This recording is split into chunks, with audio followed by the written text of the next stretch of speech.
So today we're going to talk about Chapter 7, about civil litigation. And actually this is a pretty important, pretty big chapter. That's why we're only doing one chapter. It actually could, and in many textbooks it is divided into two chapters. So it may take several videos to cover everything, so just be prepared. I'll try not to make them too long, but that's where we're going today. The first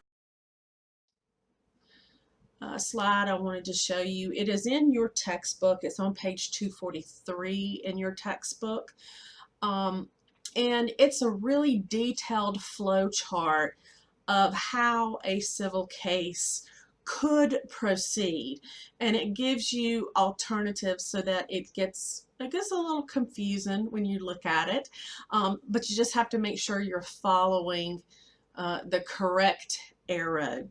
So it shows and I won't go through the whole slide picture, you can do that, but assuming that you had, a tort claim or a breach of contract issue, it starts you in four directions. You could either settle, you can file the complaint in small claims court if you meet the amount,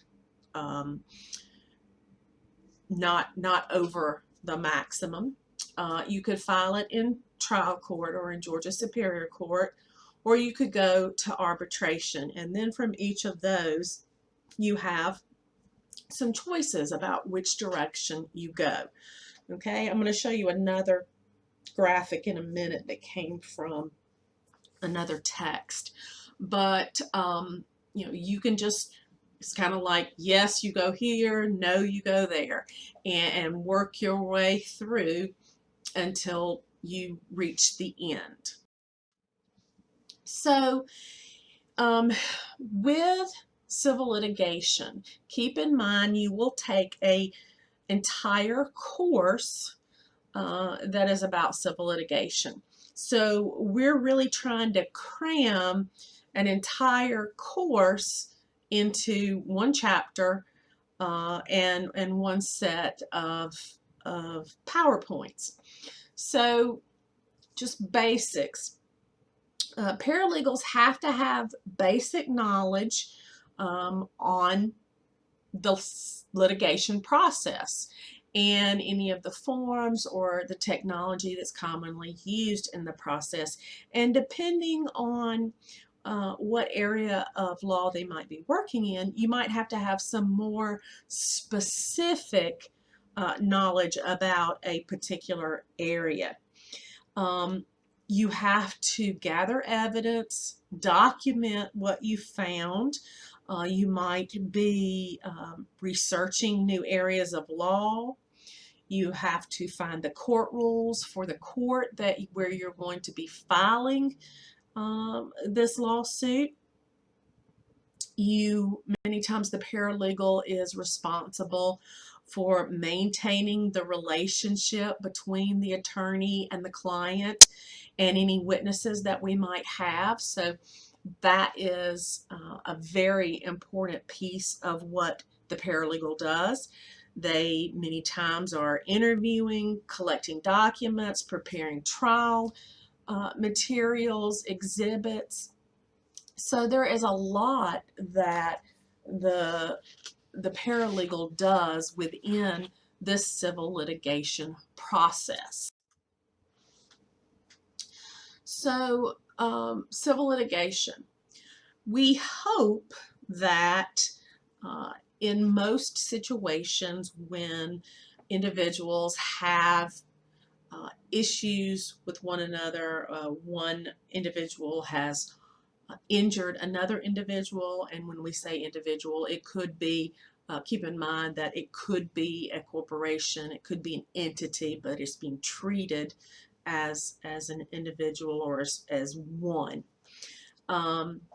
We hope that there can be some type of pre-trial negotiation, some discussion about resolving the dispute before we actually go to trial. And one of the things we talked about last week was alternative dispute resolution and negotiation, and how much actually gets settled before anyone actually files a lawsuit. Most cases do end in settlement and don't go to trial, or they get settled sometime during the process, the trial process or the litigation process. So many things get resolved, but that doesn't mean that you and your attorney, you got to keep preparing. You got to be ready to go to trial should it actually happen. So while you are trying to negotiate a settlement, while you're trying to help the parties, guide the parties to some mutually beneficial settlement, you also have to be prepared that that might not be possible. So you also have to be very conscious of the procedural requirements for litigation. Every court has not only, the overarching rules for that court, whether it's a federal court and it's the federal rules of civil procedure, or it's a state court and it's the Georgia rules of civil procedure under the Civil Practice Act. You need to know what those rules are. Plus, you've got the local rules, the specific rules for this court and this judge, what this particular judge likes or expects or demands. Okay, it's a very essential part of the litigation process. So this next slide has it's another flow chart, but not quite so many diversionary ways that the first graphic gave you. It starts out with the accident, the breach of contract, whatever the injury or the event is. The party who's been injured consults with an attorney, and that's a whole process of interviewing the client, accepting that client. All of those things are going to happen. And we're going to talk about each of these steps a little bit more as we go through. An investigation, plaintiff's attorney files the complaint, the defendant gets notified of this lawsuit. They are either file a motion or an answer. There could possibly be a motion of, and probably will be, a motion for judgment on the pleadings at the time that both the complaint and the answer have been filed. Then we move into discovery, trying to collect information. Then we may have a motion for summary judgment. Usually that's going to be the last thing that happens before we actually begin trial. Jury further discovery, pretrial conference, which probably is going to happen before that discovery, and we'd have one right before we went to trial. Jury selection, trial, post-trial motions, appeal, and enforcing or collecting on the judgment. So we're going to talk about each of those steps and stages as we go through this lecture today. But to me, this flow chart's a little bit more easy to understand. Also keep in mind, at any of these steps, the parties could settle their dispute and end the litigation process.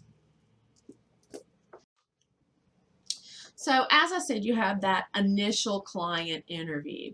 Usually it's going to be conducted by the attorney, number one, because the attorney has to be the one to accept the person as a client and to set the fee.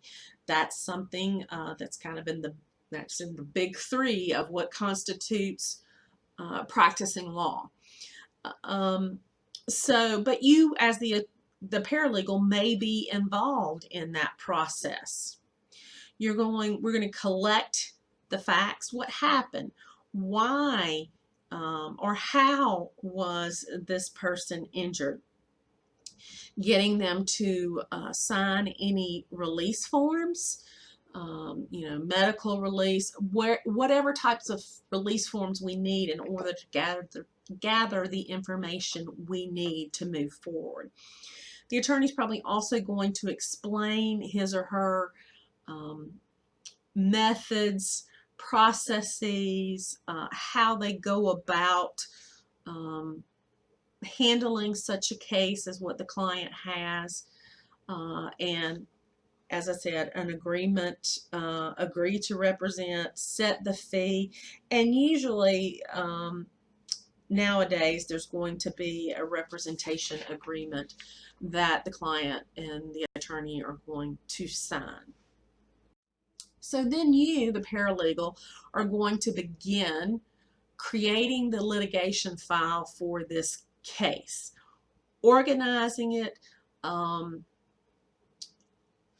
putting it in the best organization format that works for you and your attorney, and finding out what documents the client brings to us, what documents we need to request from either the client or some other parties, a doctor, whoever might be have information that we need. And we want to get it into this file in a format that's going to make everything very easily and quickly retrievable. We know where every document is in that file. Okay. Then we move into the pleadings. Pleadings are the documents that get filed with the court that begin the lawsuit or respond to the complaint that the plaintiff has filed. Okay, so if you're working on the plaintiff side, you need to be aware of the statute of limitations, meaning what type of case is this and when did the statute of limitations begin to run, when will it end, so we know what our time frame is. You also have to know what kind of time limits the court is going to impose with regard to the documents that get filed in the case. You need to know whether or not the court that you will be filing the case in requires notice or fact pleadings. And what does that mean? Notice pleadings require that the causes of action are just stated in general terms, just basically enough to give the defendant notice, to put the defendant on notice that plaintiff is filing this action. A fact pleading requires much more detailed allegations and descriptions of the cause of action and stating all of the elements of the cause of action. That was kind of what we did in the past, but now Georgia and the federal courts require only notice pleading, just enough information to put the defendant on notice. Some states still do fact pleadings. Florida is one of the states that does fact pleadings now. The court rules require an attorney to sign all the documents, okay, unless it's a pro se litigant, unless it's someone who is representing themselves. Then, of course, they would be the ones to sign. So let's talk a little bit about the pleadings. The complaint, that's the document that's going to kick this whole thing off. It's going to have what we call a caption at the top. That's going to have the name of the court, what type of action this is, the names of the parties, the type of document, which is going to be a complaint, and a space for the court's file number or docket number. When we file it originally, we won't have that number, so it'll be a line or a blank space. But after it is filed and we are assigned that number, it's going to be on every document that we use moving forward. We then are going to get into what we call jurisdictional allegations. Here is where we're going to establish that the court where we have filed the complaint is the court that should hear this case, because defendant's a resident of this state and this court has personal jurisdiction, or this is dealing with a particular piece of property, so this court, and it's within this court's jurisdiction, so the court has in rem jurisdiction, or we're in federal court, and although this is usually something that will be handled in state court, we've got two parties from different states, and we've got over $75,000 in damages, so we can file this in federal court. And here's why federal court has jurisdiction: it's diversity of citizenship. So we need to establish why this particular court has jurisdiction over the parties. Then we move into the general allegations, or the body of the complaint. We're going to say what happened, what's our plaintiff's position. We want to be clear, we want to be concise, we want to outline any harms that the party has suffered. Then we go into what's called the prayer for relief, and you must have a prayer for relief in the complaint. The court needs to know what it is you're asking them to do. Are you asking them for money damages? If so, how much? Are you asking that the defendant be forced to perform the contract? We're asking for specific performance. What is it that we want? We need to include that in our prayer for relief. We're going to have signatures from the attorney where they are saying that, to the best of my knowledge, I have investigated, this is what I believe to be true based on what the client has told me and my own investigation. We also, if we want a jury trial or a bench trial, we're going to ask for it here. Filing the complaint. We're going to file the complaint with the court. Traditional method of filing is taking it down to the courthouse with that piece of paper, delivering it to the clerk, getting it filed and stamped, paying the filing fee.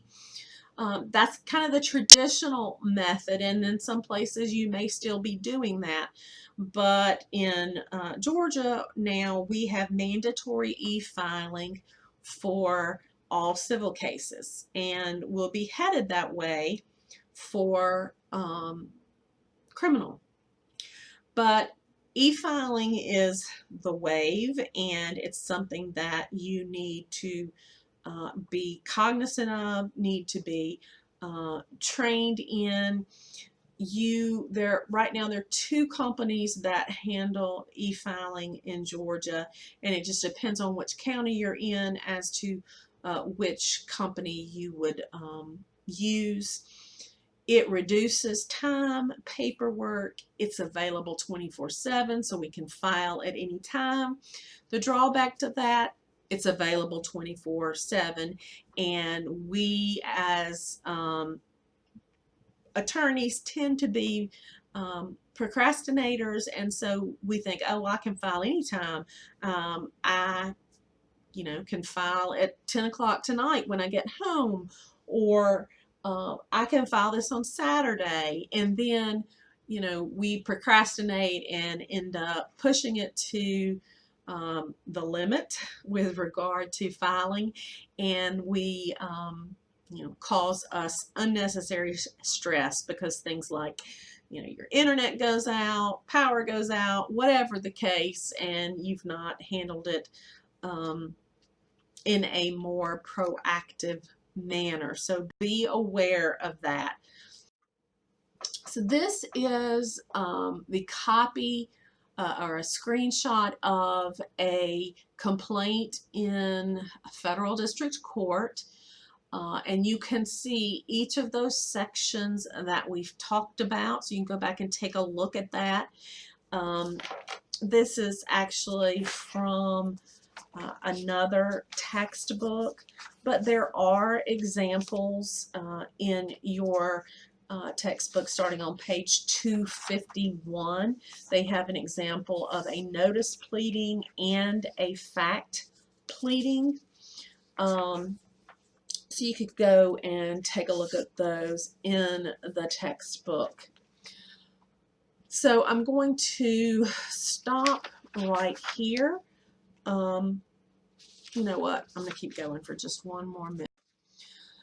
Service of process. In addition to that complaint, you have to draft a summons. And that's what's going to notify the defendant that they need to come into court. So you're going to draft that summons and the complaint and a certificate of service, and you're going to have the defendant served, whether that you pay a independent service processor or process server, or you are paying, the sheriff, the deputy, to go out and serve the defendant. There are alternatives to the personal service. You can do service by publication if you don't know where the defendant is and you have no way of locating them, or all your investigations have not turned the defendant up. You can publish it in the legal newspaper for that jurisdiction, and it'd run for a month, and that can satisfy the service required. You also have to provide proof of service to the court. We'll look at an example of that in just a minute. Sometimes you're serving a corporation. You're suing a corporation, so you have to determine who is the registered agent for that corporation, and that's who you'll have to serve the complaint and the summons upon. Defendant can waive service, and I have had cases where the defendant waived service. It was an annulment, and they both wanted it. He was willing to waive service and sign a document of such. This is the example of what the summons would look like. And then that's the return of service where the deputy went out and served the defendant the complaint. Okay, so now I'm going to stop here and I'll move forward on another video.